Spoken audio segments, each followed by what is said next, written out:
कि वो उनके पॉलिटिकल ग्रुप में आके ज्वाइन कर सकते। तो ये सब जितनी भी राजनीतिक तरीके से उनको फ्रीडम दिया गया है वो पॉलिटिकल। और इकोनॉमिक इक्वलिटी मतलब जो भी इकोनॉमिक एक्टिविटीज उन्हें हेल्ड करना है तो उसके लिए भी वो उनके लिए भी उन्हें इक्वलिटी दी गई है। ओके ना, अब ये इक्वलिटी क्यों जरूरी है, तो इक्वलिटी इंपॉर्टेंट क्यों है, सबसे फर्स्ट जो इससे डिस्क्रिमिनेशन का एंड होता, मतलब सभी को जब इक्वलिटी दी जाएगी तो ऑब्वियसली भेदभाव तो कम हो ही जाएगा। ओके, सेकंड, इक्वलिटी एक नेसेसरी है, क्यों, अपनी सेल्फ फ्रीडम के लिए। इक्वलिटी देना मतलब समानता देना, जब सबको समानता दी गई है तो वो फ्रीली वर्क कर भी सकता अपनी सेफ गार्ड के लिए, अपनी सेफ्टी के लिए। ओके, नेक्स्ट, इक्वलिटी इंपॉर्टेंट है ताकि कंट्री के सिटीजन्स का ओवरऑल डेवलपमेंट हो सके। ओके, इस और नेक्स्ट, इक्वलिटी के कारण सबको फेयर एंड फ्री जस्टिस भी होता है। ओके, सबके कोई भी ऐसा गवर्न जो अपना जस्टिस सिस्टम है, जुडिशरी सिस्टम है, वो इक्वलिटी के कारण ही प्रॉपरली डिसीजंस ले सकता है। Okay, now next is justice. Justice means होता है जो डेमोक्रेटिक सोसाइटी है उसमें जो इंडिविजुअल राइट्स को प्रोटेक्ट करने के लिए जो लॉज एंड ऑर्डर्स बनाए गए हैं और जो सोसाइटी को मेंटेन करने के लिए जो सोशल ऑर्डर्स बने हैं वो कहलाते हैं जस्टिस। ओके, वो जस्टिस के अंडर में। ओके, नेक्स्ट यहाँ पे देखो एक बार और, justice is just social order. Justice ऐसा सोशल ऑर्डर है अपनी डेमोक्रेटिक सोसाइटी में जहाँ पे इंडिविजुअल राइट्स आर प्रोटेक्टेड, मतलब इंडिविजुअल राइट्स का प्रोटेक्शन होता है, लॉस का प्रोटेक्शन होता है, ऑर्डर होता है, ताकि अपनी सोसाइटी प्रॉपरली मेंटेन हो सके, ओके, प्रॉपरली कंट्रोल में रहे।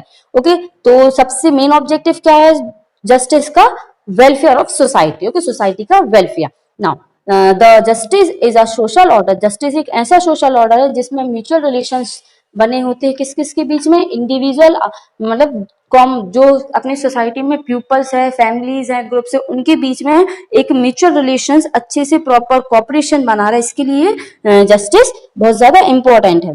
ओके, सेल्फ गार्ड के लिए भी the concept of justice taken in the truth and morality. Okay, तो जो जस्टिस का कॉन्सेप्ट है वो कहाँ से लिया गया है, ट्रुथ से और मोरलिटी, मतलब सबसे मेन इनके प्रिंसिपल्स या मेन कंपोनेंट्स है ट्रुथ एंड मोरलिटी जस्टिस की। ओके, अपना जो कॉन्स्टिट्यूशन है constitution social, political and economic justice provide करता है सभी कॉन्स्टिट्यूशन सभी सिटीजन्स को। ओके, और इसी के through free and fair system of justice भी बना है, जिसके थ्रू जो लॉज उनको इम्प्लीमेंट करने के लिए काफी ज्यादा हेल्प मिलती है और उनको फॉलो भी सभी को करना चाहिए। ओके, करते भी हैं। Now the next topic is secularism.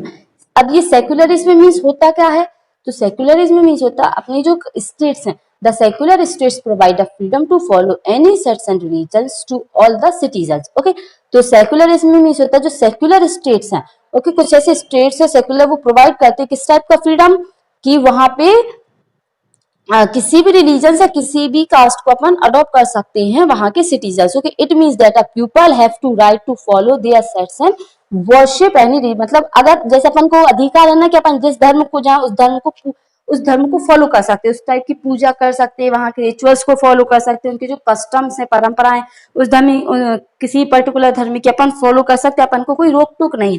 तो यही कहलाता है सेक्युलरिज्म। ओके, जो कि अपनी इंडिया सेक्युलरिज्म को फॉलो कर दी। अपन यहाँ पे इंडिया में कोई सा रिस्ट्रिक्शंस तो है नहीं कि सभी को हिंदू में कन्वर्ट होना चाहिए या मुस्लिम्स में, क्रिश्चियनिटी में, जैनिज्म में, बुद्धिज्म में, पारसी में, या किसी भी पर्टिकुलर जितने भी अपनी इंडिया में जितने भी रिलीजन सेट किए गए उन रिलीजन्स में से अपन कोई भी रिलीजन्स को फॉलो कर सकते हैं। तो यही कहलाता है सेक्युलरिज्म, जो कि अपनी कंट्री है। ओके, तो at the state with not discriminate on the ground, और इसके अकॉर्डिंग कोई भी स्टेट ऐसा अलग से क्लासिफाई नहीं किया जा सकता, ना कि स्टेट के जैसे कि अपनी कंट्री में पीपल्स के बीच में डिस्क्रिमिनेशन नहीं होता, ऐसे गवर्नमेंट या सेंट्रल या स्टेट गवर्नमेंट के बीच में डिस्क्रिमिनेट नहीं कर सकते स्टेट के बीच में कि ये पर्टिकुलर स्टेट पर्टिकुलर कास्ट के लिए बिलोंग है या पर्टिकुलर कम्युनिटी के बिलोंग है। नो, ओके, उस पर्टिकुलर स्टेट में चाहे एक रिलीजन फॉलो होता हो या फिर मल्टी रिलीजन, ओके, मतलब काफी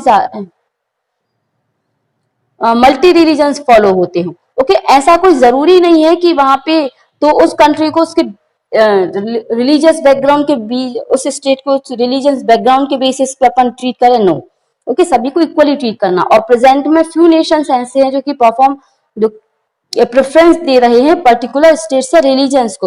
ओके, फॉर जैसे कि फॉर द, जैसे यहाँ पे बताया जो पाकिस्तान उसने अपने आप को डिक्लेयर कर दिया इस्लामिक रिप्रेजेंटेटिव। इस्लामिक रिप्रेजेंटेटिव मतलब वहां पे सिर्फ एक ही रिलीजन फॉलो किया जाएगा, that is Islam religion. Okay, लेकिन अपने जो इंडिया का कॉन्स्टिट्यूशन है उसने इंडिया ने अपनी अपने कॉन्स्टिट्यूशन में कौन सा डिक्लेयर किया, सेक्युलर स्टेट। सेक्युलर स्टेट में सभी के पास राइट्स हैं सभी टाइप के रिलीजन्स को फॉलो करने के। Okay, all the citizens are free to follow any religion according to their choice. Clear? Okay, तो ये बताया सेक्युलरिज्म में। अब नेक्स्ट है इंटरनेशनल पीस एंड कोऑपरेशन। अब इंटरनेशनल पीस एंड कोऑपरेशन क्या है, क्यों जरूरी, इसमें देखेंगे। तो ये एक अपना national goal international peace and cooperation India ने अडॉप्ट किया हमेशा। इंडिया ने कई कंट्रीज के साथ अलग अलग अलाइसेस बनाए हैं, अलग अलग एग्रीमेंट्स ट्रीटी साइन किए, जैसे कि जो चाइना है, चाइना के साथ साइन किए पंचशील पैक्ट। पंचशील पैक्ट आगे जाके चैप्टर्स में पढ़ोगे, you will definitely read. Okay, इसके अलावा नॉन अलाइन पॉलिसीज भी है, डिसआर्मेंट पॉलिसी है जो कि पाकिस्तान के साथ नेपाल एंड पाकिस्तान के साथ साइन की गई है। ओके, तो इनके कारण क्या होता है, ये Panchsheel pact, non alignment pact और डिसआर्मेंट जो ट्रीटीज हैं, इन ट्रीटीज को साइन क्यों किया गया, ताकि अपनी कंट्री के साथ किसी अदर कंट्री से कोई डिस्प्यूट ना हो सके। मतलब ना कोई अदर कंट्री इंडिया पे अटैक करे, ना ही कभी इंडिया को अदर कंट्रीज के साथ फाइट करना पड़े, अगर ये पॉलिसीज, इस टाइप की पॉलिसीज प्रॉपरली सभी कंट्रीज फॉलो करती हैं तो। Okay, next. ओके, और इसी के अंदर में जो जवाहरलाल नेहरू जी अपने जो फर्स्ट प्राइम मिनिस्टर थे इंडिपेंडेंट इंडिया के, उन्होंने एक स्टेटमेंट भी दिया है that we want peace in the world and if we could do something for the peace we must make the our better effect। मतलब इसमें ये बताया कि अगर अपन को वर्ल्ड पीस चाहिए और इसके लिए अगर अपन को कुछ स्टेप्स लेना पड़े, ओके, तो उन स्टेप्स को सबसे बेस्ट और ज्यादा से ज्यादा एफर्टली, ज्यादा से ज्यादा प्रभावित तरीके से अपन को उनको लेना चाहिए। क्यों? क्योंकि उससे वर्ल्ड में शांति बनी रहती है। Okay, now next is non aligned movement. Non aligned movement क्या है, अब इसमें ये देखेंगे, जो यहाँ पे अपन ने नॉन अलाइनमेंट्स पढ़ा था, वो non align movements to remain uninvolved to the national, मतलब नॉन अलाइनमेंट मूवमेंट मीन से जो इंटरनेशनल आर्म्ड होते हैं, आर्म्ड मीन्स वेपन्स, ओके, और जो पावर लॉबीज हैं उनको कम से कम फॉलो करना। ओके, टू मतलब इन इट मीन जो फॉरेन पॉलिसीज, उनको ऐसी फॉरेन पॉलिसीज बनाना, या फिर किसी कंट्रीज के साथ अगर कोई डील करते उसमें इंडिपेंडेंटली डील कर सके, इंडिपेंडेंस को फॉलो करते हुए। मतलब ऐसी पॉलिसीज नहीं बनाना जिसके कारण किसी दो कंट्री में से कोई एक कंट्री की पावर कम हो, या फिर वो किसी अदर कंट्री के अंडर में आ सके। ओके, मतलब फ्रीडम के प्रिंसिपल को फॉलो करते हुए पॉलिसीज को बनाना, ऐसी लॉबी सेट करना, पावर सेट करना, वो कहलाती है नॉन अलाइनमेंट। मतलब जिसमें कोई इंटरनेशनल इश्यूज ना हो, और वो इंटरनेशनल इश्यूज किससे रिलेटेड, इंडिपेंडेंस से रिलेटेड। ओके, तो वो कहलाती है नॉन अलाइनमेंट पॉलिसी। अब नेक्स्ट है डिसआर्ममेंट पॉलिसी। क्या है डिसआर्ममेंट, नाम से समझ में आ रहा, डिस आर्म, डिस मीन्स उसको मतलब आर्म्ड मीन्स वेपन। मतलब इसके अंदर में है कि जो अपन वेपन्स यूज करते किसी दो कंट्रीज के बीच में, वेपन्स या जो न्यूक्लियर पावर्स का या फिर एटॉमिक पावर्स का जो हथियारों का यूज होता है, उसको रोकना, उस पे एंड करना। मतलब अगर कोई डिस्प्यूट्स हो रहे हैं किसी कंट्रीज के बीच में, तो उन कंट्रीज के बीच के डिस्प्यूट्स को शांति से बैठ के शॉर्ट आउट करने को डिसआर्ममेंट बोला गया है। ओके, तो और डिसआर्ममेंट वर्ल्ड पीस के लिए बहुत ही ज्यादा important. Today all the countries are in the way of develop dependent to each other. मतलब आज ऐसा समय आ रहा है कि हर कंट्री चाहती है कि हम ज्यादा से ज्यादा डेवलप हो सके, इकोनॉमिकली स्ट्रांग बन सके। ओके, तो जिसके लिए सभी कंट्रीज डायरेक्टली और इनडायरेक्टली किसी ना किसी कंट्रीज पे डिपेंड है। मतलब ऐसा कोई भी नेशन नहीं है प्रेजेंट में जो कि अकेला ही अपनी कंट्री को रन कर सके। उन्हें किसी ना किसी कोई ऑब्जेक्ट के लिए, किसी गवर्नमेंटल हेल्प फंड के लिए, मेडिसिन के लिए, या कुछ भी डोमेस्टिक पर्पस के लिए, ओके, टेक्नोलॉजीज के लिए, किसी ना किसी के लिए कोई ना कोई कंट्री पे डिपेंड रहना ही पड़ रहा है। Okay, so the mode of communication today is so developed that any happening in the any part of a world level can impact our economic and political activities. मतलब जो अपना मोड ऑफ ट्रांसपोर्ट है वो इतना ज्यादा developed हो चुका है कि वर्ल्ड में क्या हो रहा है, किस कोई भी एक्टिविटी हो रही, चाहे वो एक्टिविटी अच्छी हो या फिर खराब हो, वो अपने साथ साथ अदर नेशन की इकोनॉमिक इकोनॉमिक और पॉलिटिकल एक्टिविटीज को डायरेक्टली इम्पैक्ट करती है, ओके, उस पर प्रभाव डालती है, okay. We can not be silent separate, अपन को शांत in the sense we can passive तरीके से बिहेव नहीं करना, या फिर एकदम टोटली पैसिव नहीं हो जाना कि अपने वर्ल्ड में या फिर नेबरिंग कंट्रीज में क्या हो रहा है, मतलब अपन को